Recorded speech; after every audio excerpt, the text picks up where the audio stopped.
In Sacramento, two longtime friends deal with how they have become estranged, as one is dealing with the weight of fatherhood and is becoming a bit of an anxious mess. So, to summarize the film, Glenn is within months, maybe weeks, of becoming a father, and he is a complete wreck. He's very much worried about is the crib that he built secure? Is it home baby proof? Is he going to potentially get laid off soon? And to her credit, Rosie, his wife, is trying to be understanding, trying to work with him, is willing to be the breadwinner for about a year, but she needs Glenn to be stable because she's already going through enough with this pregnancy, and what she doesn't need is to have her partner freaking out on a regular basis. Enter Ricky, who is one of Glenn's friends that he has long been trying to phase out of his life, and Ricky finds a way to convince Glenn not only to hang out, but to go with him on a 300-mile road trip, which, to both of their surprises, ends up being a journey both of them have long needed, especially as they enter a new chapter in life. So, getting to the view portion, to start off, what is a highlight is Ricky and Glenn's dynamic because you have Michael Cera with his Michael Cera-ness in the dry sarcasm, the bit of confusion, and you have him playing off the hijinks that Ricky pulls, and you get to understand why Michael Cera has had a multi-decade career. For as the straight man to Ricky's nonsense, that leads to so many hilarious moments, especially as it becomes clear that Ricky, while lonely and in need of a friend, is also a bit unhinged.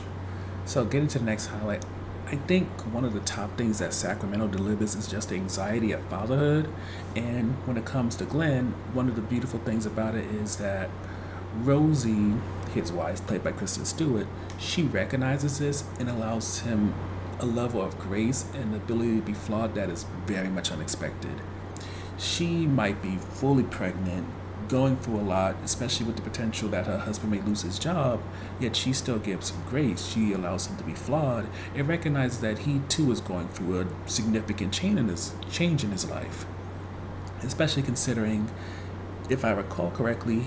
Glenn doesn't have an example of fatherhood, so he doesn't have a blueprint to work off of. He's basically winging it, and granted, there's so many examples online, there's books and everything, but theory is way different from practicum, and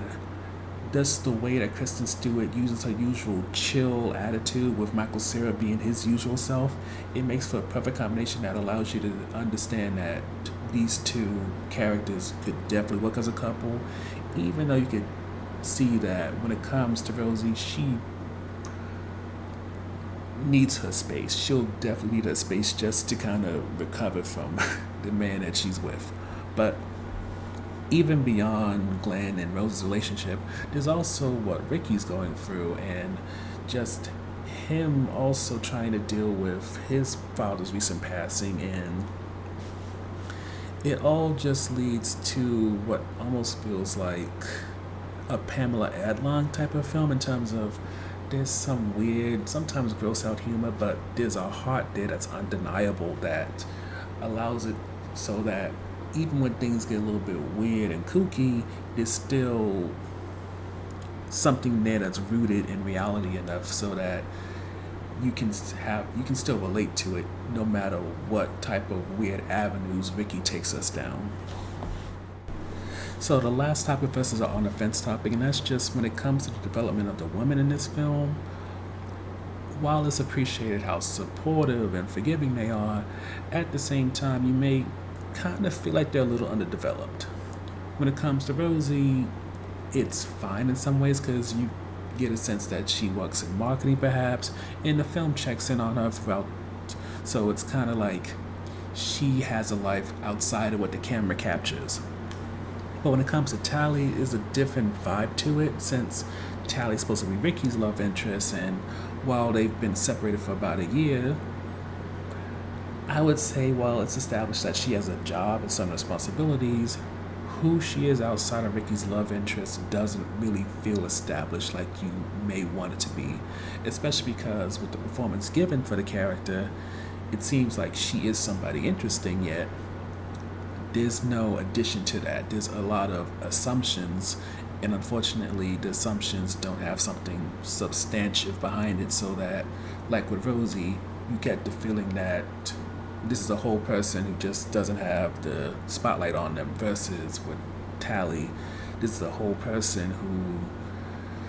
because the goal is to focus on Ricky and Glenn's relationship and then Glenn and Rosie's relationship, she's just kind of in there to, down the road, help Ricky grow up a bit more beyond where Glenn can take him. But overall, even though there are definitely flaws in terms of how some of the women are developed and portrayed in this film, but not in a major kind of sexist way, I do appreciate how Sacramento is trying to tap into what it means for a lot of men to become dads, and not have them be the ones that are prepared, the ones who are confident, but the ones who are having panic attacks, anxiety, and are really freaking out about this change in their life, especially for those who either didn't have a strong father figure or a healthy father figure or any father figure at all in their life. So they pretty much have to create a whole new blueprint so that they can have the relationship they didn't have, so that they can raise somebody who's not a POS and ultimately have a bond relationship with another human being who not only may look like them or act like them, but is one half of the partnership that made it so that this person could even exist.